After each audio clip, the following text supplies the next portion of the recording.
ওকে, চলো আমরা আগের দিন দেখেছিলাম যে বিভিন্ন ধরনের যে এককগুলো হয়, বিভিন্ন মাপের একক, ছোট একক, বড় একক, সেগুলো আমরা দেখেছিলাম। আর হচ্ছে ভৌত রাশির মাত্রা পড়েছিলাম। ঠিক আছে, আজকে আমরা দেখব যে বিভিন্ন। স্যার বলছি স্যার, হ্যালো। হ্যাঁ বলো। হ্যাঁ স্যার বলছি, আপনি করতে দিয়েছিলেন মানে হচ্ছে ওজনের আর হচ্ছে কার্য ক্ষমতা আর শক্তির হচ্ছে মাত্রীয় সমীকরণটা। আচ্ছা আচ্ছা, কি কি বলেছিলাম? ওজন, হ্যাঁ স্যার। ওজন আর কি কি? কার্য, কার্য, ক্ষমতা ক্ষমতা, আর শক্তি। শক্তি। স্যার আপনি যেমন স্যার আগের দিন বলে দিয়েছিলেন যে ত্বরণ ইকুয়ালস টু বেগ বাই, তারপর বেগ ইকুয়ালস টু সরণ বাই সময়। হুম, হ্যাঁ তো স্যার ইকুয়ালস টু স্যার যদি আমি বুঝতে না পারি কি, তাহলে তো আমি স্যার বার করতে পারছি না এখানে। কোনটা কোনটা? এই যে ওজন ইকুয়ালস টু কি স্যার, মানে ওজন সমান সমান কি কি বোঝায়? ওজন সমান সমান হচ্ছে, ওজনকে ডাব্লু দিয়ে লিখি, W equal to M G. এমটা কি? এমটা হচ্ছে পদার্থটার ভর, আর জিটা কি? জি হচ্ছে অভিকর্ষজ ত্বরণ। অভিকর্ষজ ত্বরণ, নাম শুনেছো এর? অভিকর্ষজ ত্বরণ। না স্যার, অভিকর্ষজ ত্বরণ নামটা তো শুনি। অভিকর্ষজ ত্বরণ হচ্ছে কোনো একটা বস্তুকে তুমি যদি, ধরো তুমি একটা বিল্ডিং এর উপর বা টাওয়ারের উপর আছো, তুমি ধরো একটা টাওয়ারের উপর আছো, হ্যাঁ, এখান থেকে একটা পাথরকে এমনি ছেড়ে দিলে, জাস্ট মানে ছেড়ে দিলে, তাহলে পাথরটা কি নিচে পড়বে? তাহলে পাথরটা হ্যাঁ নিচে পড়ার সময়, অর্থাৎ পাথরটাকে যখন আমি সিম্পলি ফেলে দেব, ওপর থেকে পড়বে, তাহলে পাথরটার মধ্যে যে ত্বরণটা তৈরি হয়, সেই ত্বরণটা হচ্ছে জি তৈরি হয়। এবং এই ত্বরণটা কেন তৈরি হয়? এই ত্বরণটা তৈরি হয় পৃথিবীর অভিকর্ষজ বলের জন্য। কারণ কি? পৃথিবীর মধ্যে যে অভিকর্ষজ বল থাকে, সেই অভিকর্ষজ বল কি প্রত্যেকটা বস্তুকে তার নিজের কেন্দ্রের দিকে টানে। ওকে, সেই বলের জন্য একটা বস্তু যখন ওপর থেকে নিচের দিকে পড়তে থাকে, তখন সেই বস্তুটার মধ্যে একটা ত্বরণের তৈরি হয়, ত্বরণের সৃষ্টি হয়। সেই ত্বরণটাকেই আমরা বলি অভিকর্ষজ ত্বরণ, যাকে আমরা স্মল জি দিয়ে লিখি। এবং এই ত্বরণটার এক্স্যাক্ট মান কত হয়? এই ত্বরণটার এক্স্যাক্ট মান হয় 9.8 মিটার পার সেকেন্ড স্কোয়ার। আমরা পরের চ্যাপ্টারে আরো পাবো, এটার ডিটেলস আলোচনা পাবো। হ্যাঁ, আপাতত এইটুকু শুনে। তাহলে ত্বরণ হচ্ছে কি, যখন কোনো একটা বস্তুকে সিম্পলি তুমি ওপর থেকে ফেলে দেবে, তাহলে সেই বস্তুটার মধ্যে যে ত্বরণ তৈরি হয়, সেই ত্বরণটাকেই আমরা বলে থাকি অভিকর্ষজ ত্বরণ। ওকে, এটা এক ধরনের ত্বরণ।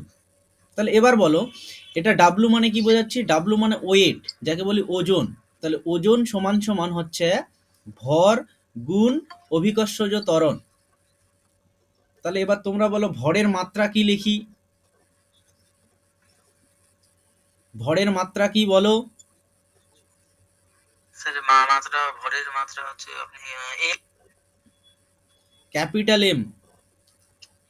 হ্যাঁ ক্যাপিটাল এম। বাকিরা কেন বলতে পারছো না? বাকিরা কি খবর? অভিকর্ষজ ত্বরণের মাত্রা মানে এটা এক ধরনের ত্বরণ, ত্বরণের যা মাত্রা এটারও মাত্রা তাই হবে। এবার তোমরা বলো ত্বরণের মাত্রা কি হয়? ত্বরণের মাত্রা কি হয় বলো? L minus two sir. হ্যাঁ, ত্বরণের মাত্রা হয় simply L T to the power of -2। ওকে, তাহলে এটা হচ্ছে কি, প্রথমে এমটা হচ্ছে ভরের মাত্রা, এটা হচ্ছে অভিকর্ষজ ত্বরণের মাত্রা। তাহলে সিম্পলি কি হবে? তাহলে এই যে পুরো যে কোয়ান্টিটিটা হচ্ছে, পুরো মাত্রাটা হচ্ছে M L T to the power -2। এটাই হচ্ছে মাত্রা। কার মাত্রা? এটা হচ্ছে ওজনের মাত্রা। সবার কাছে কি ক্লিয়ার বলো? স্যার ক্লিয়ার একদম। হ্যাঁ স্যার ক্লিয়ার। ওকে, এবার আসি কার্য। কার্য বাড়িতে করেছো কেউ? স্যার বাড়িতে স্যার মানে কার্য ইকুয়ালস টু স্যার, এটা যেটা যেমন স্যার বুঝলেন স্যার, ভর ইন্টু অভিকর্ষ ত্বরণ ইকুয়ালস টু কি আমি বুঝতে পারছি না, এবার ওটা না বুঝতে পারলে স্যার করবো কি করে? হ্যাঁ হ্যাঁ, এটাই হচ্ছে আসল প্রশ্ন। কার্য সমান সমান হচ্ছে বল গুণ সরণ। আচ্ছা বলগুলো সরণ, আচ্ছা আচ্ছা সরণ। এবার বলো তো শুনি, বলের মাত্রা কি হ্যাঁ বলো স্যার এবার? বল, আচ্ছা এম এল টি পাওয়ার -3, না না 2, টু স্যার। -2। সরণ কি? সরণের মাত্রা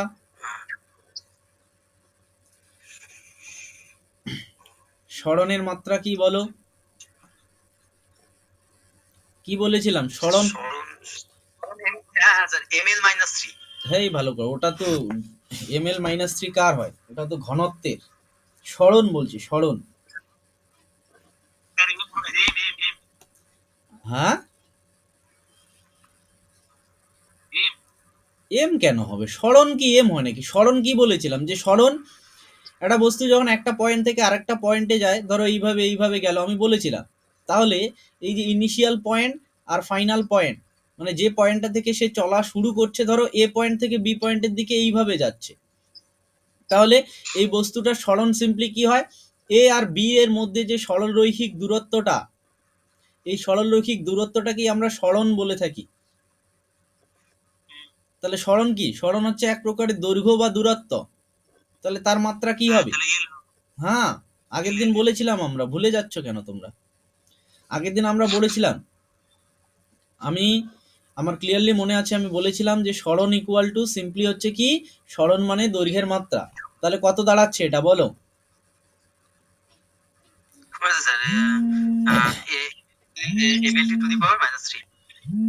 এই ভালো করে বলো। এখানে স্যার মানে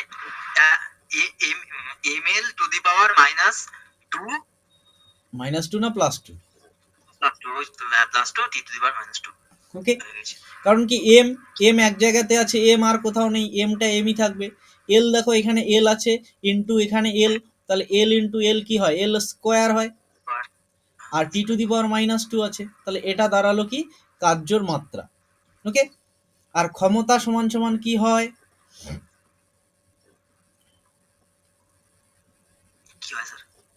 ক্ষমতা যখন আমরা পড়বো তখনও দেখব। ক্ষমতা হচ্ছে যে একক সময়ে কতটা পরিমাণ কার্য করলো। ওকে, একক সময়ে কতটা পরিমাণ কার্য করলো, সেই কার্যটাকেই বলে হচ্ছে কি? ক্ষমতা। অর্থাৎ ক্ষমতা মানে হচ্ছে কার্য ভাগ সময়। ওকে, কার্য করার হারকে কি বলে? ক্ষমতা বলে। ওকে, ক্ষমতা মানে সিম্পলি হচ্ছে কি? কার্য ডিভাইড বাই সময়। তাহলে কার্যর মাত্রা কি এবার বলো? আমরা বের করেছি ml স্কয়ার, ml স্কয়ার মানে না না m l to the power t third M L square. Simply বলো M L square T to the power -2। Okay, divided by সময়। সময় কি? সময়ের মাত্রা সময় মাত্রা স্যার ml আরে সময় সিম্পলি টি। এগুলো ভুলে গেলে হবে না তো, একটু পড়াশোনা করো বাড়িতে। না করেছি স্যার, এতগুলো এখানে আছে না স্যার, যেগুলো যেগুলো মূল মূল ভৌত রাশি আছে, মানে মৌলিক ভৌত রাশি আছে, তাদের তো সিম্পল না, তাদের তো একটা করেই। ভরের যেমন এম, দৈর্ঘ্যর হচ্ছে এল, সময়ের টি, তারপর কারেন্টের কি ছিল? অ্যাম্পিয়ার কারেন্ট এ অথবা আই দিয়ে লিখছিলাম। তারপরে তাপমাত্রার কি ছিল? থিটা। ওটা কেলভিন তো একক ছিল, মাত্রাটা বলছি, ঠিক আছে? থিটা। তারপরে কি ছিল? দীপন প্রাবল্য, তাকে কি দিয়ে লিখতাম? জে দিয়ে। তারপর পদার্থের পরিমাণ, তাকে লিখতাম এন দিয়ে। এই 7টা মনে রাখতে হবে। ওকে, এই 7টা মাস্ট একদম মনে রাখতেই হবে, যেগুলো লিস্ট আমি দিয়েছি আগের ক্লাসগুলোতে, ক্লিয়ারলি দিয়েছি, পিডিএফ গুলো দেওয়া আছে তোমাদের। ওকে, তাহলে এটা কত দাঁড়াবে বলো তো ক্যালকুলেশন করার পর?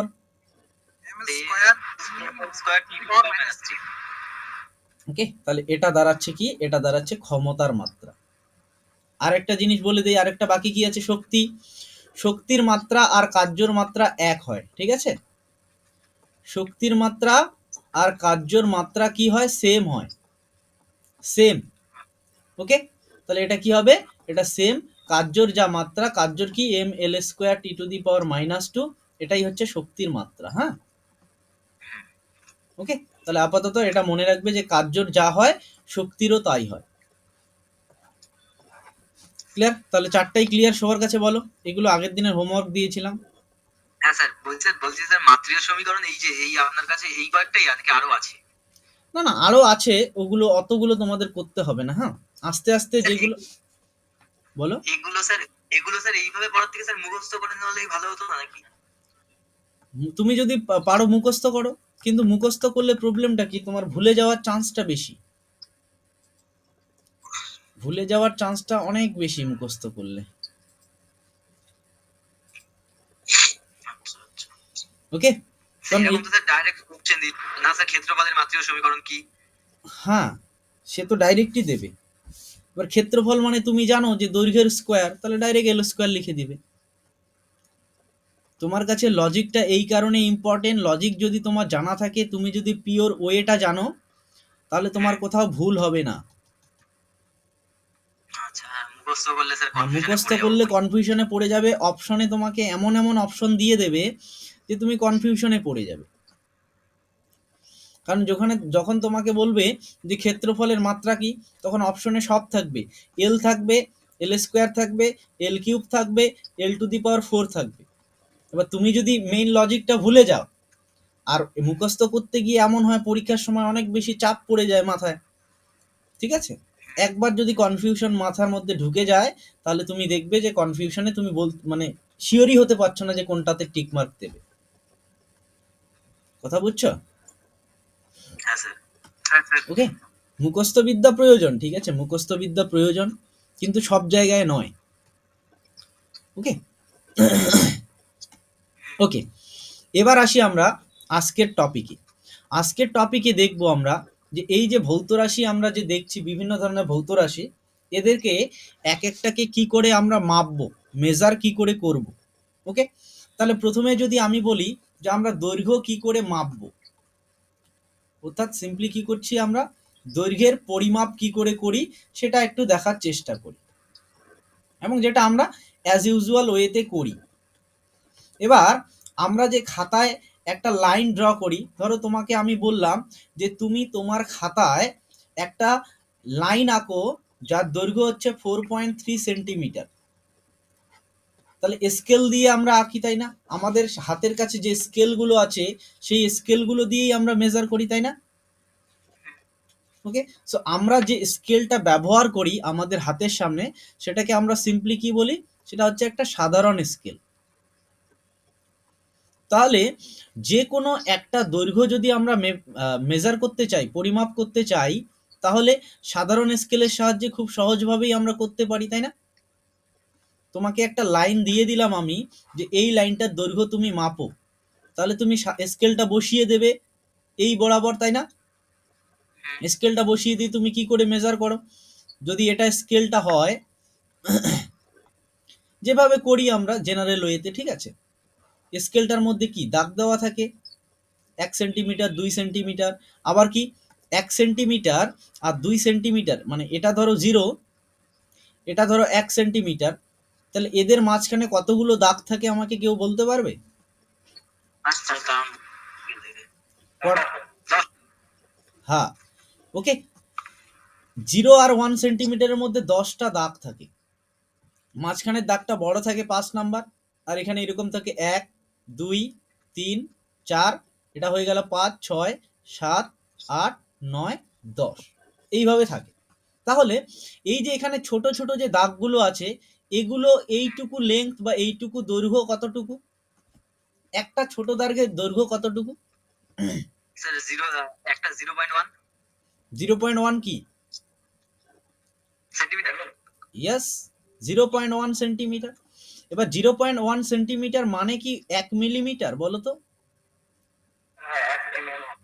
হ্যাঁ, অর্থাৎ আমরা সাধারণ স্কেলের সাহায্যে সবচাইতে কম কতটুকু দৈর্ঘ্য মাপতে পারি?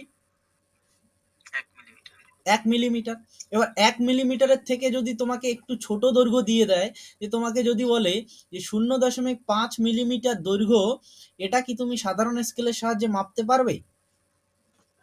0.5, হ্যাঁ স্যার, তার দাগ পর্যন্ত যাবে। হ্যাঁ, 5টা দাগ পর্যন্ত যাবে, 1 সেন্টিমিটার একটা দাগ পর্যন্ত যায়, তাহলে মিলিমিটার 5টা দাগ পর্যন্ত যাবে। আচ্ছা, এটা মিলিমিটার আছে। 0.5 মিলিমিটার। মিলিমিটার আছে। 0.5 সেন্টিমিটার বলিনি, 0.5 মিলিমিটার, মানে 1 মিলিমিটারের অর্ধেক, 1 মিলিমিটারের থেকে ছোট এটা। 5 এটা মিলিমিটার বলেছেন। হ্যাঁ, এটা কি পরিমাপ করা সম্ভব হবে সাধারণ স্কেলের সাহায্যে? না, ওকে, এটা কিন্তু পরিমাপ করা সম্ভব হবে না। তাহলে দেখো, প্রত্যেকটা প্রত্যেকটা ইনস্ট্রুমেন্ট বা যন্ত্রই এরকম আছে যে এক একটা যন্ত্রের সাহায্যে আমরা মিনিমাম এক একটা দৈর্ঘ্য হোক বা অন্য কোনো ফিজিক্যাল কোয়ান্টিটি হোক, অন্য কোনো ভৌত রাশি হোক, আমরা পরিমাপ করতে পারি। তাহলে যেটুকু ক্ষুদ্র ছোট বা ক্ষুদ্রতম মান আমরা একটা যন্ত্রের সাহায্যে মাপতে পারি, এখানে যেমন কি একটা সাধারণ স্কেলের সাহায্যে 1 মিলিমিটারের কম দৈর্ঘ্য মাপতে পারি না, তাহলে এটা কি ক্ষুদ্রতম দৈর্ঘ্য যেটা আমরা সাধারণ স্কেলের সাহায্যে মাপতে পারি। তাহলে যে ক্ষুদ্রতম মানটা কোনো একটা যন্ত্রের সাহায্যে আমরা মাপতে পারি, সেই ক্ষুদ্রতম মানটাকে ওই যন্ত্রটার কি বলে, ওই যন্ত্রটার বলে থাকে লঘিষ্ঠ মাপ। কি বলে থাকে? লঘিষ্ঠ মাপ। ওকে, তাহলে লঘিষ্ঠ মাপ কি? লঘিষ্ঠ মাপ সিম্পলি হচ্ছে, আমি লিখে দিচ্ছি, ক্ষুদ্রতম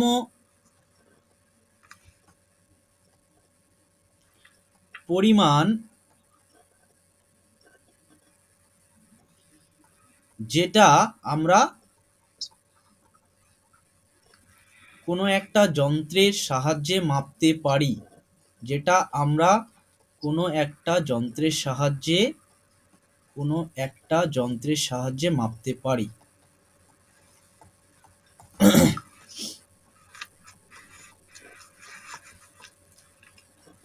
তাহলে আমি যদি বলি সাধারণ স্কেলের লঘিষ্ঠ মাপ কত? সাধারণ স্কেলের লঘিষ্ঠ মাপ সেন্টিমিটার। হ্যাঁ, সাধারণ স্কেলের লঘিষ্ঠ মাপ তাহলে কত হবে? সাধারণ স্কেলের লঘিষ্ঠ মাপ, 0.1 হ্যাঁ, লঘিষ্ঠ মাপ তাহলে কি? হ্যাঁ, 0.1 সেন্টিমিটার বা 1 মিলিমিটার। এবার তোমাদের অপশনে এই দুটোর মধ্যে একটা দেওয়া থাকবে, যেটা দেওয়া থাকবে সেটাকে টিক করতে হবে। কথাটা ক্লিয়ার বলো? হ্যাঁ স্যার। ওকে, তাহলে সাধারণ স্কেলের লঘিষ্ঠ মাপ কিন্তু এতটুকু। ওকে, এবার তাহলে আমরা সিম্পলি যে কোনো একটা দৈর্ঘ্য সাধারণ স্কেলের সাহায্যে মাপতে পারি। ওকে, এবার আমরা আসি যে যখন আমরা সময় পরিমাপ করি, সময় পরিমাপ করার সময় সিম্পলি আমরা কি বিভিন্ন ধরনের ঘড়ি ব্যবহার করে থাকি, তাই না? হ্যাঁ স্যার। সময়ের পরিমাপ। এবার যখন আগেকার দিনে ঘড়ি, অনেক আগের দিনে যখন ঘড়ি তৈরি হয়নি, তখন মানুষ কি করে সময় বুঝতো? স্যার আওয়াজ হচ্ছে স্যার, কেমন স্যার ইয়ে হয়ে গড়গড় করে স্যার? সূর্য দেখে। হ্যাঁ, সূর্য দেখে মাপতাম। এটা এটা এটা হচ্ছে, দাঁড়াও, এটা আমার এখান থেকে কি হচ্ছে? তোমরা সবাই মিউট করেছো? সায়ন, তুমি মিউট করো তো। আমি বলছি স্যার, আওয়াজ হচ্ছে। হ্যাঁ, মিউট করো তুমি। ব্যাস, তোমার ওখানেই আওয়াজটা হচ্ছে। হ্যাঁ, তুমি যখন বলবে তখন শুধু ইয়ে করবে, আনমিউট করবে। হ্যাঁ, বলা শেষ হয়ে গেলে হ্যাঁ মিউট করে রাখবে আবার। তোমার ওখান থেকেই আওয়াজটা হচ্ছে। সময় পরিমাপ দেখো, আমাদের পূর্বপুরুষ, অনেক দিন আগের কথা বলছি, যখন ঘড়ি তৈরি হয়নি, তখন সিম্পলি কি হতো, ওই সূর্যের ইয়ে দেখেই আমরা, সূর্য কোথায় আছে সেটা দেখেই আমাদের পূর্বপুরুষরা কি করতো, সময় বলে দিত। এবার এখন যত দিন গেছে, যত উন্নত হয়েছে, বিভিন্ন ধরনের ঘড়ি তৈরি হয়েছে। এখন বিভিন্ন ধরনের ঘড়ি আছে আমাদের, ডিজিটাল ওয়াচ বলো, আমাদের ওয়াল ঘড়ি বলো, দেওয়াল ঘড়ি, ঠিক আছে? তাহলে এগুলোর সাহায্যে আমরা সময় পরিমাপ করি। দেওয়াল ঘড়ি বলো বা ইলেকট্রনিক ঘড়ি বলো, ইলেকট্রনিক্স ঘড়ি, সো বিভিন্ন ধরনের ঘড়ি আছে। হ্যাঁ, না না, ইলেকট্রনিকের চলে না। ইলেকট্রনিক ঘড়ি, টনিক্স নয়, সরি, ইলেকট্রনিক। তাহলে স্যার এটা কি ইলেকট্রিকের সাহায্যে ইলেকট্রা আসছে কেন? না না, আরে অনেক স্মল ঘড়িগুলো, ছোট যেগুলো আমাদের হাত ঘড়ি বলে, ডিজিটাল ঘড়িগুলো হয়েছে না, এগুলোকে ইলেকট্রনিক ডিজিটাল ঘড়ি বলেছে। ঠিক আছে, যে ডিজিটাল ঘড়িগুলো নাম্বার দেখায়, 8টা 18 এরকম দেখায় নাম্বার। হ্যাঁ হ্যাঁ, বুঝেছি বুঝেছি। এগুলোকে এরকম ঘড়িগুলোকে ইলেকট্রনিক ঘড়ি বলে, ঠিক আছে। এবার এছাড়াও এই ঘড়িগুলো ছাড়াও এবার যখন কোনো একটা প্রতিযোগিতা হয়, ধরো একটা দৌড় প্রতিযোগিতা হচ্ছে, তাহলে যখন দৌড় শুরু করছে আর যখন শেষ করছে, এবার কত সময়ে শেষ করলো সেটা যদি মাপতে চাই, তাহলে আমাদের এইরকম একটা ঘড়ি দরকার, যে ঘড়িটা সুইচ টিপে স্টার্ট করা যায় আবার সুইচ টিপে বন্ধ করা যায়। তাহলে এই ধরনের একটা ঘড়ি আমরা ইউজ করি যখন দৌড় প্রতিযোগিতা বা অন্য কোনো প্রতিযোগিতা। হ্যাঁ, তা সেই ঘড়িটাকে আমরা কি বলি? Stop watch. হ্যাঁ, বাংলাতে কি বলে? বাংলাতে বলে বিরাম ঘড়ি। কেন বিরাম ঘড়ি? কারণ আমরা যখন ইচ্ছা তখন এটাকে চালু করতে পারি, আবার যখন ইচ্ছা তখন বন্ধ করতে পারি, ঠিক আছে। সো এটাকে আমরা কি করতে পারি? স্টপ ওয়াচটা এটাকে ইচ্ছে মতো কি করা যায়? ইচ্ছে মতো চালু বা বন্ধ করা যায়, চালু বা বন্ধ করা যায়। তাহলে এই স্টপ ওয়াচের সাহায্যে আমরা বিভিন্ন প্রতিযোগিতা থেকে কি করি? আমরা সময় পরিমাপ করি। এবার আমরা আসি ভর। যে আমরা আমাদের যদি বিভিন্ন একটা পদার্থ দিয়ে দিল, সেই পদার্থটার ভর কি করে পরিমাপ করব? ভরের পরিমাপ। তাহলে ভরের পরিমাপ করার সময় আমরা কি করি? ভরের পরিমাপ করার না, স্প্রিং নয়, স্প্রিংটা হচ্ছে ওজন। স্প্রিং তুলা যন্ত্রের সাহায্যে ওজন পরিমাপ করি, কিন্তু আমরা ভর পরিমাপ করি হচ্ছে সাধারণ তুলা যন্ত্রের সাহায্যে। কি? সাধারণ তুলা যন্ত্র। সাধারণ তুলা যন্ত্রটা কিরকম? যেগুলো তোমরা সবজির দোকানে দেখতে পাও। সবজির দোকানে কি হয়? এই যে একটা তুলাদণ্ড থাকে, এদিকে কি দুটা পাত্র থাকে, একদিকে বাটখারা দেয় আর একদিকে যে জিনিসটা মাপবো সেটা দেয়, আর এখানে ব্যালেন্স করার জন্য মাঝখানে থাকে। এটাকেই আমরা বলি কি? সাধারণ তুলা যন্ত্র, ঠিক আছে। দুটা পাত্র, একদিকে বাটখারা রাখা হয় আর একদিকে যে জিনিসটা মাপবো সেই জিনিসটাকে আমরা রাখি, তাই তো। এখানে ধরো বাটখারা, দেখেছো তো সবজির দোকানে তোমরা? হ্যাঁ, দাঁড়িপাল্লা সিম্পলি বলা থাকে। হ্যাঁ স্যার দেখেছি। কিন্তু সাধারণ তুলা যন্ত্রের সাহায্যে একদম বেশি অ্যাকুরেটলি মাপতে পারি।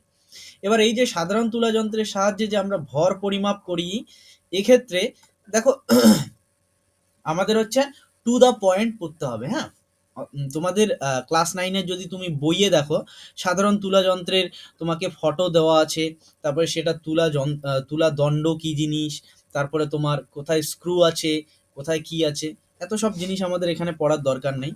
ওকে, এখান থেকে যেটা ইম্পর্টেন্ট সেটা হচ্ছে এই যে সাধারণ তুলা যন্ত্রের সাহায্যে তাহলে ভর পরিমাপ করছি, তোমাকে ডাইরেক্ট কোশ্চেন দিতে পারে, ভর পরিমাপ করি কোন যন্ত্রের সাহায্যে? তখন তোমাকে বলতে হবে সাধারণ তুলা যন্ত্র। আর এই সাধারণ তুলা যন্ত্রে যে আমরা বাটখারাগুলো ইউজ করি, ঠিক আছে, যে আমরা বাটখারাগুলো ব্যবহার করে থাকি, সেই বাটখারাগুলো কি একটা বাক্সের মধ্যে রাখা থাকে। সেই বাক্সটাকে আমরা বলি কি? ওজন বাক্স।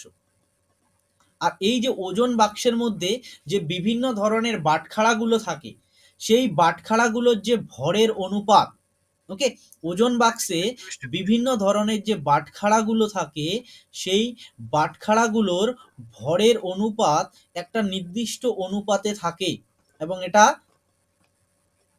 নির্দিষ্ট অনুপাতে থাকে। সেই অনুপাতটা কত? সেই অনুপাতটা হচ্ছে এই অনুপাতে থাকে, 5:2:2:1। এই অনুপাতে থাকে মানে কি? মানে ধরো এই ওজন বাক্সটাতে 4টা বাটখারা আছে, ধরে নিলাম কটা বাটখারা আছে? 4টা বাটখারা আছে। তাহলে 4টা বাটখারার মধ্যে একটা এরকম থাকতে হবে, ধরো একটা আছে 5 গ্রাম, তাহলে পরেরটা থাকবে 2 গ্রাম, তারপরেরটা থাকবে 2 গ্রাম, তারপরেরটা থাকবে 1 গ্রাম। এই অনুপাতে ওজন বাক্সের মধ্যে বাটখারাগুলো থাকে। মানে এরকম নয় যে যা খুশি তাই থাকে। আমি বলছি কি, যে প্রমাণ তুলা যন্ত্র আছে, সেই প্রমাণ তুলা যন্ত্র, ঠিক আছে। এছাড়া যে আমাদের যে তোমার কি বলে, যেগুলো ইউজুয়ালি পাওয়া যায়, সেখানেও এই অনুপাতে থাকাটা এই কারণেই দরকার, কারণ দেখো এই অনুপাতে যদি আমরা নেই, তাহলে 1 গ্রাম থেকে 10 গ্রাম অবধি প্রত্যেকটা ভর আমরা পরিমাপ করতে পারবো। কি করে? যদি তোমার কাছে এই 4টা থাকে, হ্যাঁ, এই 4টা বাটখারা ধরো আছে, তাহলে 1 গ্রাম থেকে 10 গ্রাম অবধি তুমি যে কোনো ভর পরিমাপ করতে পারবে। ধরো তুমি সাপোজ তুমি বলো কত গ্রাম মেজার করবে, 6 গ্রাম মেজার করবে, তাহলে কি একটা 1 গ্রাম নাও, একটা 5 গ্রাম নাও, তাহলে 6 গ্রাম মাপতে পারবে তুমি, এই 4টার সাহায্যে হয়ে গেল। ওকে, এবার আমি তোমাকে বললাম যে এবার আমি 6 গ্রাম মাপবো না, এবার আমি 3 গ্রাম মাপবো, তাহলে 3 গ্রাম কি করবে, একটা 2 গ্রাম নেবে, একটা 1 গ্রাম নেবে, 2 আর 1 কত হলো 3 গ্রাম, তাহলে এটাও তুমি মাপতে পারো। এবার আমি বললাম ঠিক আছে 3 তো হলো, 6 হলো, আমি এবার 9 গ্রাম মাপবো, 9 গ্রাম, তাহলে 9 গ্রাম কি করে মাপবো, তাহলে একটা 5 গ্রাম নেব, একটা 2 গ্রাম, কত হলো 5 2 7, আর একটা 2 নিয়ে নিলাম, তাহলে আমি 9 গ্রামও মেজার করতে পারছি। কথা বুঝছো? যদি বলে আমাকে 4 গ্রাম, তাহলে একটা 2 আর একটা 2 নেব, 2 2 4, যদি বলে 7 তাহলে একটা 5 একটা 2, যদি বলে 8 তাহলে একটা 5 একটা 2 7 আর একটা 1 নিয়ে নেব। ওকে, তাহলে এই অনুপাতে নেওয়ার কারণটা কি, কারণ যদি আমরা এই অনুপাতে রাখি বাটখারাগুলোকে, তাহলে 1 থেকে 10 অবধি যে কোনো ভর আমরা কি করতে পারি, পরিমাপ করতে পারি। এবার এই যে সাধারণ তুলাযন্ত্র, প্রমাণ তুলাযন্ত্রটা থাকে, সেখানে মানে একটা বাক্স থাকে, তো সেই বাক্সের মধ্যে বিভিন্ন ধরনের বাটখারাগুলো এই অনুপাতেই থাকতে হবে। ঠিক আছে, এটা ইম্পর্টেন্ট কিন্তু একটা অনুপাত। তাহলে ওজন বাক্সে বাটখারাগুলোর অনুপাত কোন অনুপাতে থাকে, এই অনুপাতে 5:2:2:1 ওই অনুপাতে রাখা থাকে। সবার কাছে কি ক্লিয়ার বলো? হ্যাঁ স্যার। ওকে ওকে, এবার এই যে আমরা সাধারণ তুলাযন্ত্র বলছি, সাধারণ তুলাযন্ত্রের একটা কি আছে, ধর্ম আছে, যাকে আমরা কি বলি, যাকে আমরা বলে থাকি সুবেদিতা। তো অনেক সময় জিজ্ঞেস করে যে সুবেদিতা জিনিসটা কি, তাহলে সুবেদিতা মানে সিম্পলি হচ্ছে কি, দেখো সুবেদিতা হচ্ছে সাধারণ তুলাযন্ত্রের এমন একটা ধর্ম। সুবেদিতা বেশি মানে এটা বুঝি যে সে তুলাযন্ত্রের মধ্যে একটু যদি ভরের পার্থক্য হয়, মানে এই যে দুটো পাল্লা বললাম আমি, এখানে একটা পাল্লা এখানে একটা পাল্লা আছে, দুটো পাল্লার মধ্যে এবার এখানে এইদিকে ধরো বাটখারা রাখা আছে, এদিকে বাটখারা আর এদিকে যেটা মাপবো সেই জিনিসটা রেখেছি। ওকে, তাহলে একটুও যদি ভরের পার্থক্য হয়, তাহলে কি এই ইয়েটা মানে দণ্ডটা কি হয়ে যায়, বেঁকে যায়। অর্থাৎ তুলাযন্ত্রের আমরা যে ধর্মের জন্য ভরের ক্ষুদ্রতম পার্থক্য বা সামান্য পার্থক্য পরিমাপ করতে পারি, একটু যদি পার্থক্য হয়, মানে এখানে একটু বেশি হয়ে গেল, তাহলে এটা কি হয়ে যাবে, এটা নিচে নেমে যাবে। এইরকম যে ধর্মটা, যে ধর্মের সাহায্যে একটু পার্থক্য আমরা পরিমাপ করতে পারি, একদম ছোট পার্থক্য হলেও, সেই ধর্মটাকে আমরা বলে থাকি সাধারণ তুলাযন্ত্রের সুবেদিতা। আমি লিখে দিচ্ছি যে কি, যে ধর্মের জন্য, যে ধর্মের জন্য কি হয়, সামান্যতম ভরের পার্থক্য মানে অনেক ছোট, সামান্যতম ভরের পার্থক্য, ভরের পার্থক্য তুলাযন্ত্রে নির্দেশ করে বা ধরা পড়ে। ঠিক আছে, তুলাযন্ত্রে নির্দেশ করে, নির্দেশ করে, তাকেই সাধারণ তুলাযন্ত্রের কি বলে, সুবেদিতা বলে। তাকেই সাধারণ তুলাযন্ত্রের সুবেদিতা বলে থাকি, দেখি, তাকেই সাধারণ তুলাযন্ত্রের সুবেদিতা বলে থাকি বা বলি। সবার কাছে ক্লিয়ার বলো? তাহলে হ্যাঁ, তুলাযন্ত্রের যে ধর্মটার জন্য সামান্যতম ভরের পার্থক্য আমরা কি তুলাযন্ত্রে মাপতে পারছি বা ধরতে পারছি, ওকে, সেই ধর্মটাকেই আমরা বলে থাকি সাধারণ তুলাযন্ত্রের সুবেদিতা। তাহলে এই কয়েকটা জিনিসই এখান থেকে ইম্পর্টেন্ট। এবার আমরা আসি, এবার আমরা যদি অন্য একটা ভৌত রাশির কথা বলি, কোন ভৌত রাশি, যে আমি তোমাকে বললাম যে আমি একটা আমার কাছে 1 গ্লাস জল আছে, আমার কাছে কি আছে, আমার কাছে 1 গ্লাস জল আছে, এটা ধরো গ্লাসটা, আমার কাছে 1 গ্লাস জল আছে। আমি এবার বললাম এই যে 1 গ্লাস জল, 1 গ্লাস ওয়াটার, এটার আমি আয়তনটা মাপতে চাই। কি মাপতে চাই, আয়তন। তাহলে এই যে জলের আয়তন, এটা কি আমরা সাধারণ স্কেলের সাহায্যে মাপতে পারবো? না স্যার, পারবো না। পারবো না। তাহলে জলের আয়তন বা যে কোনো তরল পদার্থের আয়তন যদি আমাদের মাপতে হয়, তাহলে আমাদের কি অন্য কিছু জিনিস দরকার। তাহলে এই যে আয়তন যে আমরা পরিমাপ করি, সেই আয়তন পরিমাপ করার জন্য নির্দিষ্ট একটা কি পাওয়া যায়, যন্ত্র পাওয়া যায়, যাকে আমরা বলি কি মাপনী চোঙ বা মেজারিং সিলিন্ডার ইংরেজিতে। ঠিক আছে, এটা কিরকম ধরনের? এটা হচ্ছে একটা কাচের চোঙের যন্ত্র, এইরকম লম্বালম্বি থাকে একটা কাচের চোঙ।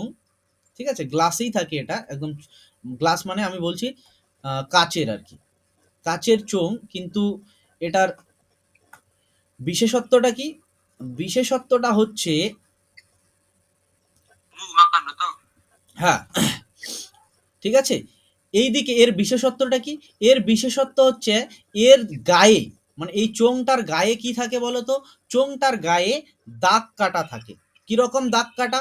এইরকম দাগ কাটা থাকে। এটা 10 ml, এটা 20 ml, এটা 30 ml, আর এদের মাঝখানে কি ছোট ছোট ছোট ছোট করে দাগ কাটা থাকে, 1 2 3 4 5। হ্যাঁ, স্কেলের মতো থাকে। ঠিক আছে, সিম্পলি এদের মধ্যে কি 10 থেকে, যখন 0 আছে, 0 থেকে 10-এর মধ্যে কি 10টা দাগ থাকে, মানে 1 ml 1 ml করে দাগ থাকে। মানে সর্বনিম্ন আমরা 1 ml কি করতে পারি, মাপতে পারি। এরকম করে 100 ml অবধি পাওয়া যায়, বিভিন্ন মাপের পাওয়া যায়, 100 ml 200 ml 500 ml, ছোট বড় বিভিন্ন মাপের মাপনী চোঙ পাওয়া যায়। ঠিক আছে, 100 ml 200 ml 500 ml সব ধরনের, 1000 ml।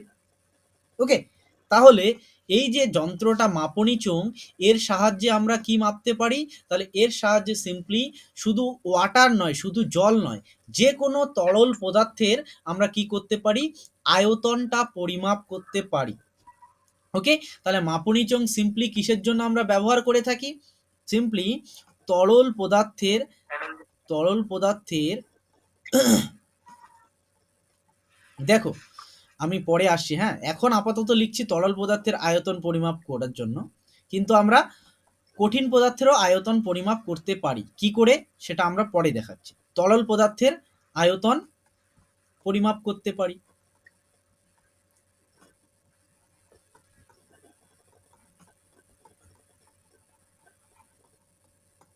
ওকে, যেহেতু আমাদের এখানে কি বলে লেখা আছে, গায়ে লেখা আছে, তাহলে এখানে ধরো সাপোজ এতটুকু জল আছে, তাহলে এখান থেকে আমরা বলে দিব যে কি আছে, এখানে 30 ml জল আছে।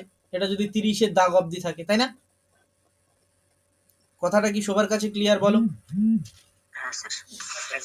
ওকে, এবার এবার প্রশ্ন হচ্ছে কি বলতো, যে দুই ধরনের তরল থাকে। তরল কি? তরল দুই ধরনের তরল থাকে। মানে কোন রেসপেক্টে বলছি? এই রেসপেক্টে বলছি তরল দুই ধরনের থাকে।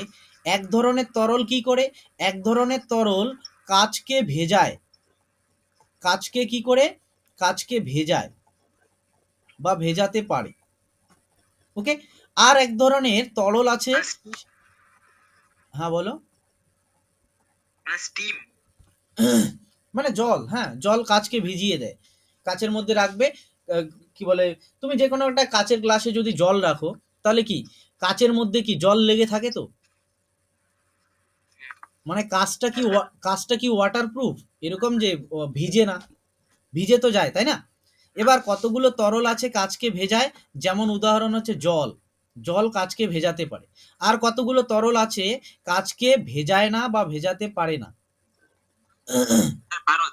হ্যাঁ, এটার উদাহরণ হচ্ছে পারদ। এবার এই দুটো আমি কেন বলছি? এই দুটো বলার কারণ হচ্ছে, যে তরলগুলো কাচকে ভেজায়, যে তরলগুলো কাচকে ভেজায়, তারা কি করে বলতো? তারা মাপনী চোঙের মধ্যে কি করে থাকে? তারা মাপনী চোঙের মধ্যে তাদের যে উপরিতলটা থাকে, তাদের উপরিতলটা কিভাবে থাকে বলতো? তাদের উপরিতলটা, ধরো এটা জলে ভর্তি আছে, ধরো এই চোঙটা জলে ভর্তি আছে। ওকে, এবার যদি আমরা এই চোঙটার মধ্যে, এটা তো কাচের চোঙ, অবভিয়াসলি মাপনী চোঙ প্রত্যেকটাই কাচের আমরা বানিয়ে থাকি। এবার যখন আমি জল ঢালবো এখানে, তার মানে জল কাচকে ভিজিয়ে দেবে। তাহলে জল যখন কাচকে ভিজিয়ে দেবে তখন জলটা কি করে থাকে বলো তো, তোমরা একবার খেয়াল করবে। একটু যদি তুমি ভালো মতো দেখো তাহলে দেখতে পাবে যে জলের উপরিতলটা কি হয়, একটু নিচের দিকে থাকে, অর্থাৎ জলটা এইরকম ভাবে থাকে। জলের যে উপরের তলটা সেটা কি হয়, কাচের বরাবর একটু উঁচুতে থাকে আর মাঝখানে একটু নিচুতে থাকে। ওকে, সো এটা কোন কেসে, এটা হচ্ছে যখন কাচকে ভেজায় এমন কোনো তরল রাখবো তখন হচ্ছে কি হয়, তখন এই যে তরলের যে উপরিতলটা এটা কি হয়, এটা কাচের গা বরাবর ওপরে থাকে আর নিচের মাঝখান বরাবর কি নিচে থাকে। অর্থাৎ এটাকে আমরা সিম্পলি কি বলি, এই ফরমেশনটাকে সিম্পলি আমরা বলবো হ্যাঁ অবতল। হ্যাঁ, তরলের যে তরলের উপরিতল কি হয়, অবতল হয়। তরলের উপরিতল কি হয়, অবতল হয়। কিন্তু এখানে এবার জল ফেলে দিয়ে এই সেম সেম মাপনী চোঙে আমরা যদি পারদ নেই তাহলে কি দেখতে পাবো, পারদ নিলে আমরা দেখতে পাবো যে এই মাপনী চোঙের ভেতরে পারদ কি করে থাকে, পারদ এইভাবে থাকে।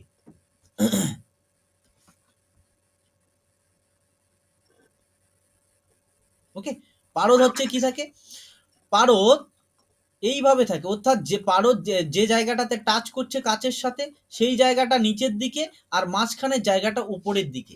অর্থাৎ এক্ষেত্রে কি, এক্ষেত্রে যে উপরিতলটা আছে উপরিতলটা কি হয়, উপরের দিকে থাকে, অর্থাৎ উত্তল হয়। উপরিতল কি হয়, উত্তল হয়। সবার কাছে কি ব্যাপারটা ক্লিয়ার বলো? এবং এটা এমন নয় যে আমি গল্প বলছি, এটা যদি আমরা প্র্যাকটিক্যালি রাখি এবং দেখি যে একটাতে আমরা জল নিলাম আর একটাতে পারদ নিলাম, তাহলে আমরা এটা নিজের চোখে আমরা দেখতে পারবো। ওকে, বলো সবার কাছে কি ব্যাপারটা ক্লিয়ার? হ্যাঁ স্যার, হ্যাঁ স্যার ক্লিয়ার। ওকে, ওকে, তাহলে এটা হচ্ছে কিসের জন্য, এটা হচ্ছে যে সমস্ত তরল কাচকে ভেজায় না তাদের জন্য। এবার আমি এই সেন্টেন্সটা, এই যে তরল পদার্থের আয়তন পরিমাপ করতে পারি মাপনী চোঙের সাহায্যে, এই কথাটা লিখতে লিখতে আমি একটা তখন কি কথা বললাম, যে আমরা এই মাপনী চোঙের সাহায্যে একটা কঠিন পদার্থের আয়তনও মাপতে পারি, তাই তো? তাহলে সেটা কি করে সম্ভব, ধরো ওকে, কি করব, কঠিন পদার্থের কঠিন পদার্থের আয়তন পরিমাপ করব, আয়তন পরিমাপ করব কার সাহায্যে, আয়তন পরিমাপ করব মাপনী চোঙের সাহায্যে। তাহলে এটা কি করে সম্ভব স্যার, এটা কি করে সম্ভব স্যার? এটা এইভাবে সম্ভব, তোমার কাছে কি আছে, তোমার কাছে ধরো এই ধরনের একটা কঠিন পদার্থ আছে। কঠিন পদার্থ মানে আমি ধরলাম এটা একটা পাথর, এরকম একটা পাথর আছে। এই পাথরটার আয়তন পরিমাপ করতে চাও কার সাহায্যে, মাপনী চোঙের সাহায্যে। কথাটা কি ক্লিয়ার আমার? আমরা কি করব এটা সবার কাছে ক্লিয়ার? ওকে, তাহলে আমি একটা মাপনী চোঙ প্রথমে নেব। ওকে, আমি প্রথমে একটা মাপনী চোঙ নেব। এই মাপনী চোঙটা নিয়ে আমি এই মাপনী চোঙের মধ্যে কি করব বলতো, নির্দিষ্ট পরিমাণ আমি জল ঢেলে নেব, নির্দিষ্ট পরিমাণ জল ঢেলে নেব। আমি এখানে একটা নির্দিষ্ট পরিমাণ জল ঢেলে দিলাম।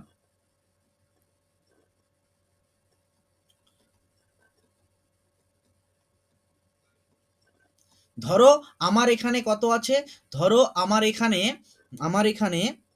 আমি প্রথমে এক্সাম্পলটা দিয়ে নেই। ধরো আমাদের এখানে 40 ml জল আছে, আমি এটা আমার ইচ্ছা মতো নিলাম। হ্যাঁ, আমি এটা আমার ইচ্ছা মতো নিলাম। এখানে কতটা আছে, 40 ml জল আছে। এবার এই যে 40 ml জল আমি আমার মাপনী চোঙটাতে নিলাম, এবার কি করলাম বলতো, এবার এই চোঙটার মধ্যেই আমি কি করলাম, এই চোঙটার মধ্যে আমার যে এই পাথরটা আছে এই পাথরটাকে সুতো দিয়ে বেঁধে এখানে ডুবিয়ে দিলাম। এবার যখন আমি সুতো দিয়ে বেঁধে পাথরটাকে ডুবিয়ে দেব তখন জলের যে তলটা আছে সেটা একটু ওপরে উঠবে না, হ্যাঁ কি না বলো? ওকে, অর্থাৎ আমরা যখন এই পদার্থটাকে এই পাথরটাকে আমি যখন সুতো দিয়ে বেঁধে, ধরো এটা আমাদের কাছে পাথরটা, এটাকে আমি সুতো দিয়ে বেঁধে ডুবিয়ে দিয়েছি নিচে। ওকে, তাহলে কি হবে, তাহলে এই যে জলের যে তলটা আছে, যেটা 40 ml ছিল এতক্ষণ অবধি, আমি কিন্তু এই চোঙের মধ্যেই ডুবিয়েছি। হ্যাঁ, এই চোঙের মধ্যে যতটুকু জল নিয়েছি ততটুকুই আছে, তার মধ্যে পাথরটাকে ডুবিয়ে দিয়েছি। এবার পাথরটাকে ডুবিয়ে দেওয়ার পর যে ঘটনাটা ঘটবে সেটা আমি এখানে ড্র করছি, এখানে আঁকছি। এটা কি হবে, এখানে আমরা দেখতে পাবো যে জলের যে তলটা সেটা কি হবে, সেটা একটু বৃদ্ধি পাবে, সেটা একটু ওপরে উঠবে। এই ঘটনাটা আমরা সবাই জানি। কারণ কি, পাথরটা যে জায়গা জুড়ে থাকবে, পাথরটার যতটুকু আয়তন থাকবে, সেই জায়গাটাতে তো কোনো রকম জল থাকতে পারবে না, তাই না? ওকে, পাথরটার ভেতরে গিয়ে কি জলগুলো থাকতে পারবে? অর্থাৎ পাথরটা যতটুকু আয়তন জুড়ে থাকবে ততটুকু আয়তনে জল থাকবে না, তার মানে ততটুকু আয়তন জলটা উপরে উঠবে। এবার ধরো আমরা এটা পরিমাপ করলাম কত, যে যখন আমি পাথরটাকে ডুবিয়ে দিলাম তখন আমার এটা আয়তনটা দাঁড়ালো 60 ml। তার মানে এই যে পাথরটার কথা বলছি, এই পাথরটার আয়তন কত হবে, এই পাথরটার আয়তন তার মানে দাঁড়াচ্ছে কি, এই পাথরটার আয়তন দাঁড়াচ্ছে, হ্যাঁ, এই আয়তন মাইনাস এই আয়তন। অর্থাৎ এটাকে আমরা নাম দেই V1, এটাকে নাম দেই V2। সিম্পলি পাথরটাকে ডোবানোর পর যে আয়তনটা পাবো আমরা, সেখান থেকে যদি পাথরটা ছাড়া অবস্থায় জলের আয়তন নেই, সে যে আয়তনটা পাবো, তাদের পার্থক্যটাই হবে সিম্পলি কি, পাথরটার আয়তন। আর এক্ষেত্রে কত সেটা, এক্ষেত্রে হচ্ছে 60 মাইনাস 40, অর্থাৎ 20 ml হবে তাহলে কি পাথরটার আয়তন। বলো, তাহলে এই জিনিসটা কি সবার কাছে ক্লিয়ার, যে মাপনী চোঙের সাহায্যেও কিন্তু আমরা কি করতে পারি, কঠিন পদার্থের আয়তন মাপতে পারি। ক্লিয়ার সবার কাছে, বলো। ওকে ওকে, তাহলে চলো, আমাদের আর কিছু নেই, প্রথম চ্যাপ্টারে আর কিছু নেই। এবার আমরা চলো প্রথম দিন থেকে, এটা 3 নাম্বার ক্লাস চলছে তো, 1 2 3, প্রথম দিন থেকে যা কিছু হয়েছে তার উপরে বেস করে আমরা কিছু প্রশ্ন আলোচনা করি। ওকে, আমি প্রথম প্রশ্নটা এরকম দিচ্ছি, আমি তোমাদেরকে আগে বলবো উত্তর দিতে, তারপরে আমি উত্তরটা দেব। আমি প্রশ্নটা এরকম লিখছি, আমি প্রথমে অপশন দিচ্ছি। হ্যাঁ, এ অপশন দিচ্ছি কিলোগ্রাম, পরে আমি প্রশ্নটা আস্তে আস্তে লিখব। এ হচ্ছে কিলোগ্রাম, বি হচ্ছে কি কুইন্টাল, বি হচ্ছে কুইন্টাল, সি হচ্ছে কি, সি হচ্ছে ক্যারাট, ডি হচ্ছে কি, ডি হচ্ছে গ্রাম। প্রশ্নটা কি, প্রশ্নটা হচ্ছে এগুলোর মধ্যে কোনটা ভরের বড় একক, নিচের কোনটি, নিচের কোনটি ভরের বড় একক,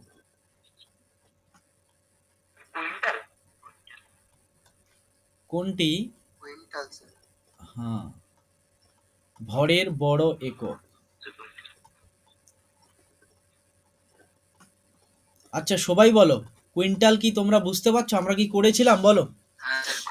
হ্যাঁ, কারণ 1 কুইন্টাল, 1 কুইন্টাল মানে কত কেজি হয় বলো তো এবার।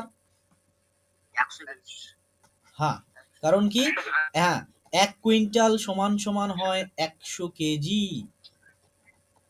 1 কুইন্টাল মানে সমান সমান কত হয়, 100 কেজি বা কিলোগ্রাম, কেজিটাকেই কিলোগ্রাম বলি। ওকে, ক্যারট তো আরো ছোট, 1 ক্যারট সমান সমান কত হয় বলো তো, কত গ্রাম হয়, মনে আছে? 200 মিলিগ্রাম হয়, 200 মিলিগ্রাম হয়, গ্রাম নয়। গ্রামে কত, গ্রামে হয় 0.2 গ্রাম। কি মনে আছে? ওকে, তাহলে এর উত্তরটা কি দাঁড়াচ্ছে, কুইন্টাল কিন্তু, ঠিক আছে? বলো, সবাই বলো, ঠিক আছে কি? ওকে, এবার আমি প্রথমে অপশন দিয়ে দিচ্ছি। হ্যাঁ, প্রথমে অপশন, তারপরে কোশ্চেন দেবো আমি। প্রথম অপশন দিচ্ছি বেগ, পরের অপশন দিচ্ছি আমি ত্বরণ, তারপরের অপশন দিচ্ছি আমি দ্রুতি, আর ডি নাম্বার অপশন দিচ্ছি বল। সবগুলো করেছি আমরা। হ্যাঁ, প্রশ্নটা হচ্ছে নিচের কোন রাশিটা তিনটা মৌলিক একক দ্বারা গঠিত? নিচের কোন রাশিটি তিনটি মৌলিক একক দ্বারা গঠিত?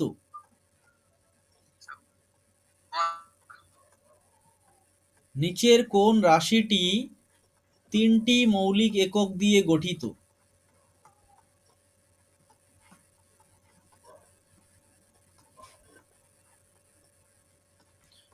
বলো।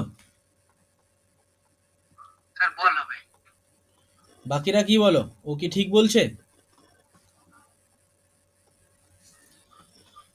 বাকিরা কি বলো? ও কি ঠিক অ্যান্সার বললো? বল।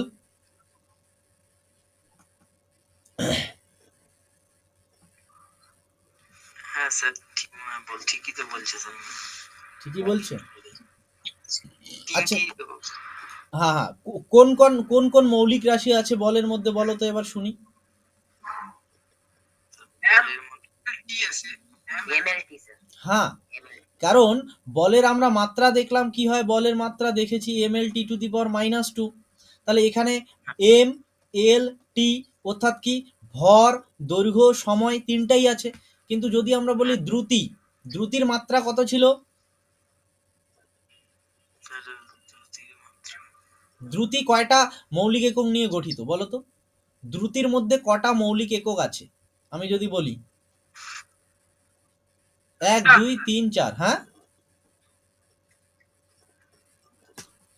দ্রুতির মাত্রা কি বলো, তাহলেই ক্লিয়ার হয়ে যাবে। মাত্রা যদি বলতে পারো তাহলেই ক্লিয়ারলি বলতে পারবে। আরে দ্রুতি, স্পিড, স্পিড কি হয়? সরি 2 নয় 1, এটা হচ্ছে দ্রুতির মাত্রা। হ্যাঁ, তাহলে কটা মৌলিক একক নিয়ে গঠিত? এল আর টি নিয়ে গঠিত, তার মানে কয়টা? দুটো। ত্বরণ, ত্বরণ কি হয়? L(t⁻²), এটাও দুটো নিয়ে গঠিত। বেগ কি? এটাও কি? বেগ হচ্ছে L(t⁻1), তাহলে এটারও কি? দুটো নিয়ে গঠিত। ওকে, তাহলে দেখো এ বি সি এগুলো প্রত্যেকটাই দুটা মৌলিক একক নিয়ে গঠিত, কিন্তু বলটা কি? বলটা হচ্ছে তিনটা মৌলিক একক নিয়ে গঠিত। তাহলে এটা হচ্ছে সঠিক উত্তর। ঠিক আছে, ওকে ওকে। এবার আমি আসি পরের প্রশ্নে। আমি আগে অপশন লিখছি। হ্যাঁ, অপশন এরকম লিখছি যে আমাকে তোমরা বলো, অপশন লিখবো না, এটাই বলছে কেজি পার মিটার কিউব, এটা কার একক? এটা কার একক? আমি অপশন দিচ্ছি আয়তন,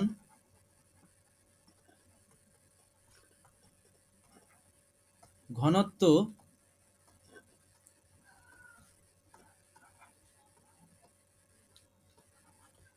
ক্ষেত্রফল, নাকি দৈর্ঘ্য? আয়তন হবে স্যার।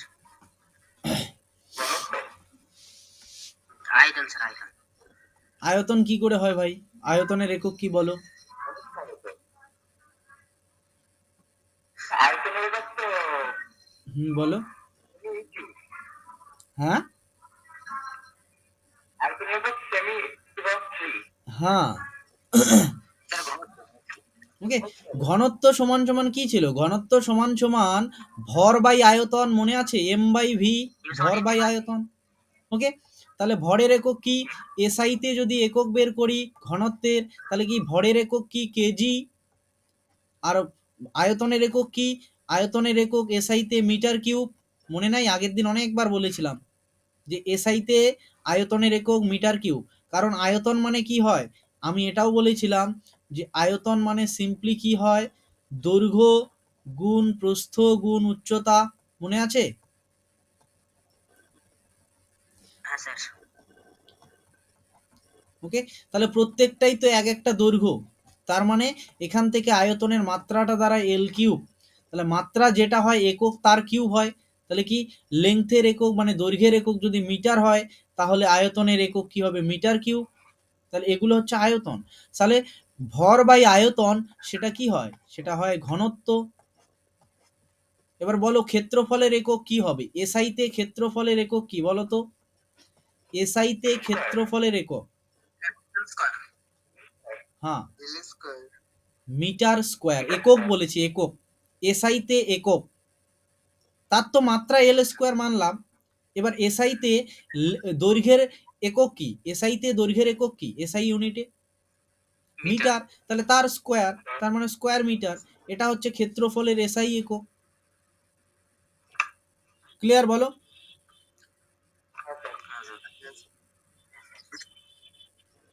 ওকে, এবার তোমরা বলো এসআই তে তাপমাত্রার একক কি? হ্যাঁ, এসআই তে তাপমাত্রার একক এটা হচ্ছে কেলভিন। সবাই মনে রাখবে, কেলভিন, যাকে আমরা কি ক্যাপিটাল কে দিয়ে ডিনোট করি। ওকে, এবার আমি নেক্সট দিচ্ছি আর একটা প্রশ্ন, যে এটা মনে হয় আমি বলি, আচ্ছা এটা পরে বলা যাবে, এটা পরে আছে আরো জায়গা। হ্যাঁ, ওকে, এবার আমি একটা এরকম দিচ্ছি, আমি প্রথমে তোমাদের অপশনগুলো দিচ্ছি। এ অপশনে দিচ্ছি হচ্ছে অ্যাংস্ট্রম, অ্যাংস্ট্রম। বি অপশনে দিচ্ছি আমি এক্স একক। সি অপশনে দিচ্ছি আমি ইউ মানে অ্যাস্ট্রোনমিক্যাল ইউনিট বা অ্যাস্ট্রোনমিক্যাল একক। আর ডিতে দিচ্ছি আমি ফার্মি। এবার প্রশ্ন হচ্ছে এদের মধ্যে সবচাইতে ছোট একক কোনটি? এদের সবচাইতে ছোট একক কোনটি? হুম, আর সবচাইতে সবচাইতে বড় একক কোনটা? হ্যাঁ, অ্যাংস্ট্রম কেন হবে? না না না, অ্যাংস্ট্রম না, অ্যাংস্ট্রম না। হ্যাঁ, AU astronomical unit. Astronomical unit বা অ্যাস্ট্রোনমিক্যাল একক যেন কি ছিল বলো তো, কেউ বলতে পারলে? Metre sir. কত metre? 1.496 into 10 to the power 10 to the power 11 metre. হ্যাঁ, 11 মিটার। আর এটা এই এককটা, এই এককটা মানে অ্যাকচুয়ালি এই এককটা কি? এটা ডেফিনেশনটা যদি বলি যে পিওর ডেফিনেশন কি? সূর্য থেকে পৃথিবীর দূরত্ব। হ্যাঁ, সূর্য থেকে পৃথিবীর যে গড় দূরত্ব সেটা, এখানে উত্তর হচ্ছে এটা। আর অ্যাস্ট্রোনমিক্যাল ইউনিট কি? সূর্য থেকে, সান থেকে আমাদের যে আর্থের যে গড় দূরত্ব, সূর্য থেকে পৃথিবীর যে গড় দূরত্ব, তাকেই আমরা বলতাম কি? তাকেই আমরা বলতাম অ্যাস্ট্রোনমিক্যাল একক, যেটা কি হয় 1.496 ইন্টু 10⁻11 মিটার হয়। এবার আমি তোমাদেরকে কোশ্চেন দিচ্ছি, নেক্সট কোশ্চেন। এক অ্যাংস্ট্রম সমান সমান কত মিটার? অপশন দিচ্ছি, এ অপশন দিচ্ছি 10⁻⁻9 মিটার। বি অপশন দিচ্ছি 10⁻⁻8 মিটার। সি অপশন দিচ্ছি 10⁻⁻10 মিটার। ডি অপশন দিচ্ছি 10⁻11 মিটার। বলো। এক, হ্যাঁ, অপশন সি হবে স্যার, মানে 10 to the power -10 মিটার। Yes, okay. এবার বলো 10⁻⁻9 মিটার যে ইউনিটটা আছে একে কি বলতাম? 10⁻⁻, হ্যাঁ, 9 মিটার, এটার একটা স্পেশাল নাম ছিল। এটা সমান সমান কি হয়? এটা সমান সমান হয় 1 ন্যানোমিটার। ওকে, সো এখান থেকে এটা ইম্পর্টেন্ট, এই অপশনটা। ওকে, এবার আমি যদি বলি তোমাদেরকে 1 অ্যাংস্ট্রম সমান সমান, এই প্রশ্নটাই কিন্তু মিটার না দিয়ে এখানে দেওয়া আছে কত সেন্টিমিটার, তাহলে কত হবে উত্তরটা?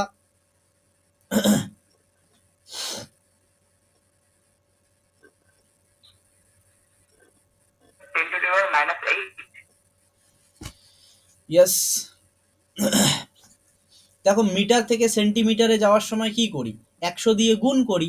তাহলে এটা যদি মিটারে হয় তাহলে মিটার থেকে যখন সেন্টিমিটারে যাব 100 দিয়ে গুণ করব, 100 দিয়ে গুণ করলে দুটো শূন্য কেটে যাবে, অর্থাৎ 10⁻⁻8 সেন্টিমিটার হবে।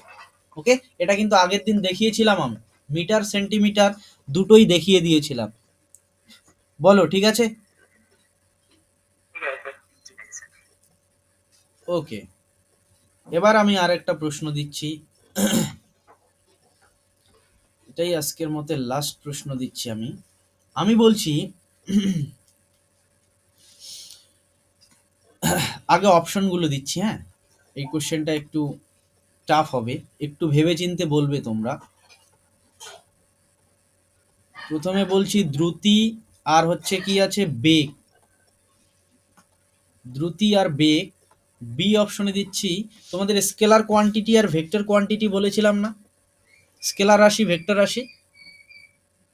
হ্যাঁ স্যার বলেছিলেন। হুম হুম হুম ওকে, সো আমি আগে অপশনগুলো দিচ্ছি, তারপরে তোমরা একটু অপশনগুলোকে দেখে কি বুঝতে পারো দেখো, তারপরে আমি প্রশ্নটা করছি।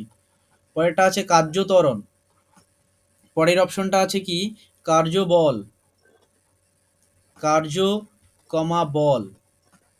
লাস্ট অপশনটা কি আছে, লাস্ট অপশনটা আছে ক্ষমতা আর ত্বরণ, ক্ষমতা কমা ত্বরণ। প্রশ্নটা ইন্টারেস্টিং, প্রশ্নটা বলেছে যে এই যে নিচে এগুলো যে ভৌত রাশিগুলো আছে তার মধ্যে এগুলো হচ্ছে তিনটা মৌলিক একক নিয়ে গঠিত, তিনটি মৌলিক একক নিয়ে গঠিত স্কেলার রাশি আর ভেক্টর রাশির উদাহরণ কোন অপশনটা হবে? তিনটি মৌলিক একক নিয়ে গঠিত, মানে তিনটা মৌলিক একক থাকবে, আর প্রথমটা হচ্ছে স্কেলার রাশি হবে, পরেরটা হচ্ছে ভেক্টর রাশি হবে, কোন অপশনটা কারেক্ট হবে? তিনটি মৌলিক একক নিয়ে গঠিত স্কেলার, স্কেলার রাশি ও ভেক্টর রাশি।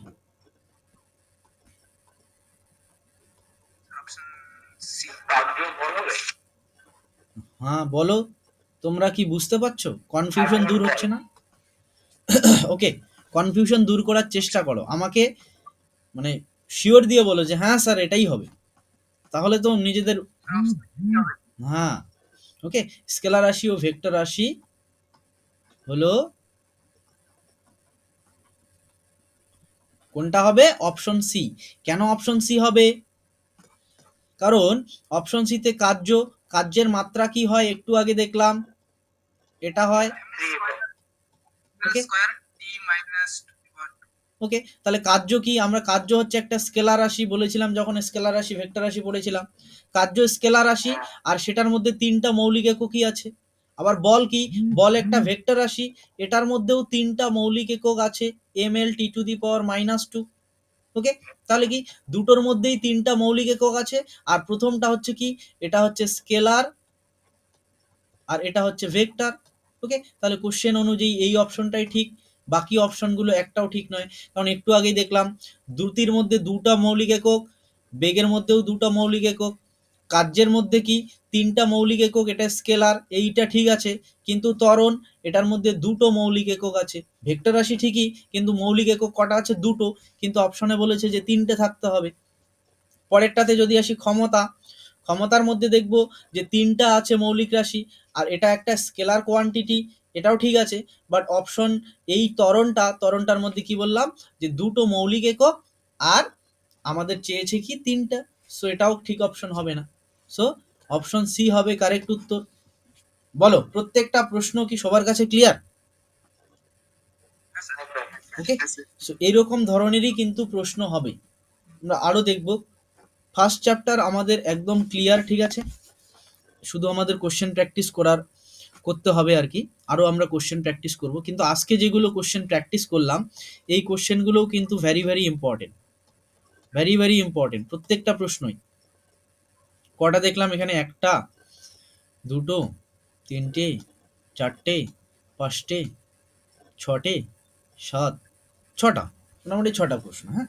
আর এর মধ্যে আমি অনেকগুলো ডিসকাস করলাম, ওকে, এর মধ্যে এই ছোট ছোট পার্টগুলো ডিসকাস করলাম, এগুলোকে নিয়েও তো কোশ্চেন হতে পারে, তাই না? তোমাকে বলে দিল 1 ক্যারট সমান সমান কত গ্রাম, নিচে অপশন দিয়ে দিল, কথা বুঝছো? তাহলে চলো, আজকের মধ্যে আজকের মতো এটাই থাক। তোমরা বাড়িতে একটু পড়াশোনা করবে, হ্যাঁ সবাই। যতগুলো হলো ফার্স্ট চ্যাপ্টার, একটা চ্যাপ্টার কিন্তু আমাদের কমপ্লিট, হ্যাঁ আমাদের প্রথম চ্যাপ্টারটা কমপ্লিট। ফার্স্ট চ্যাপ্টার আমাদের কমপ্লিট হয়ে গেছে। ফার্স্ট চ্যাপ্টার কমপ্লিট হয়ে গেছে, আজকে নিয়ে কমপ্লিট হয়ে গেল। তোমরা বাড়িতে ঠিকমতো পড়াশোনাটা করবে, ওকে? বলো, কারো কিছু প্রশ্ন থাকলে করতে পারো। বলো রাহুল, কিছু প্রশ্ন আছে? ত্বরণের সংকেতটা কি হবে, মাত্রা সংকেতটা? লিখলাম তো অনেকবার, ত্বরণের মাত্রা সংকেত অনেকবার লিখলাম। এখানেই না লিখলাম L T to the power minus two. L T to the power minus two কোথায় লিখলাম? এই যে লিখেছি দেখো, ঠিক আছে? L T to the power minus two. Clear? একটু বাড়িতে পড়ো, সব কিছু ক্লিয়ার হবে, ওকে? তাহলে নেক্সট দিন থেকে আমরা পরের চ্যাপ্টারটা শুরু করব। তোমরা পড়তে থাকো পুরোটা, দেখো পুরো থিওরি। চ্যাপ্টারটার নাম কি? প্রথম চ্যাপ্টারটার নাম হচ্ছে পরিমাপ। মানে আমরা যে বিভিন্ন ধরনের, হ্যাঁ বিভিন্ন ধরনের ভৌত রাশিগুলো আছে সেগুলো পরিমাপ করব কিভাবে। এবার পরিমাপ করার জন্য তো একক দরকার, বিভিন্ন ধরনের যন্ত্র দরকার। সেই একক আর বিভিন্ন ধরনের যন্ত্রগুলো পড়েছি এখানে, আর কিচ্ছু না, ওকে? আর কি, প্রত্যেকটা ভৌত রাশিকে আমাদের বোঝানোর জন্য একটা কি দরকার, মাত্রা, সেগুলো পড়লাম। কথা বুঝছো? এখানে মেইনলি হচ্ছে একক, মাত্রা আর পরিমাপ।